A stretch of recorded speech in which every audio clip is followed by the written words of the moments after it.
Welcome back. I'm so glad you're here.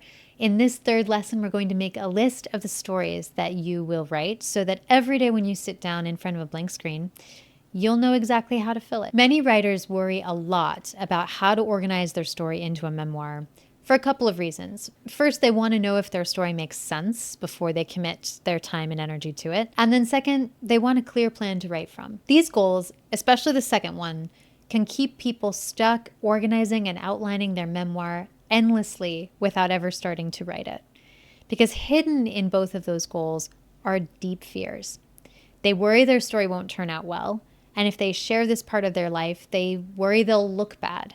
So they want to know from the outset all the emotional stuff that's going to come up with writing their story so they can decide whether they want to deal with it or not. Spoiler alert, you won't ever know the full spectrum of emotions that are going to come up as you're writing your story. You just can't plan it. There is no way to engineer or organize your way out of anxiety around writing your story.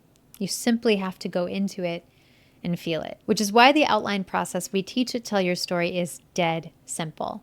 List the stories that you think you'll tell that express some piece of the part of your life you want to get honest about. The only goal with this is to create a list you're going to write from so that you never sit down without knowing what to write.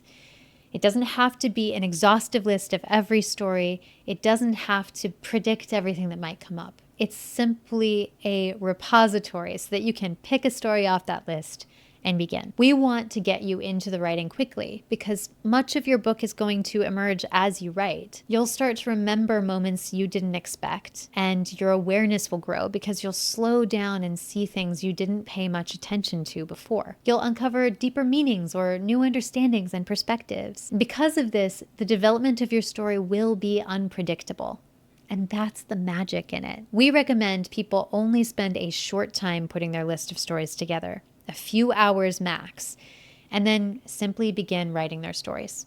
You can always revisit and update this list as you go. All right, so a few pointers to make an effective story list. First, put your stories in chronological order to start.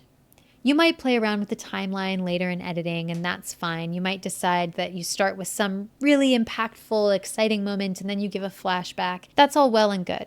But at least at the level of making your list, chronological order is the easiest way to see what you have and where your gaps are. It's also easiest to see how you evolved and how one moment led to another. Tip number 2, list specific moments in time as often as possible.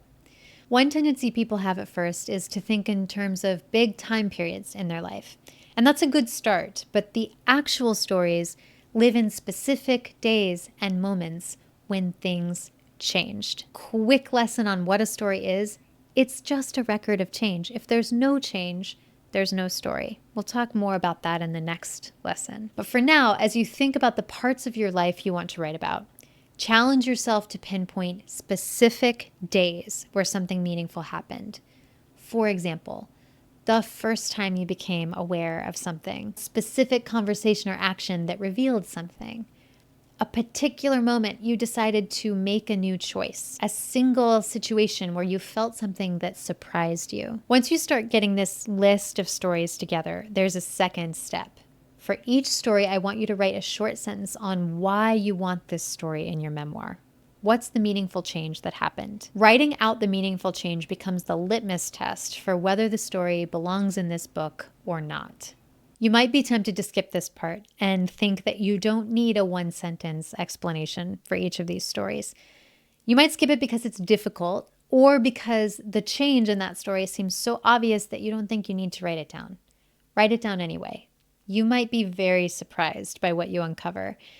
And when you've got all of the reasons listed, you'll see clearly when a story doesn't connect to the main idea that you laid out in the previous lesson. Now, don't spend a ton of time on your list, 3 or 4 hours max. Any more than this and you'll reach a point of diminishing returns because of how much your story will evolve and grow as you write. You can't make this list perfect, and you can't anticipate every story that's going to go in your book.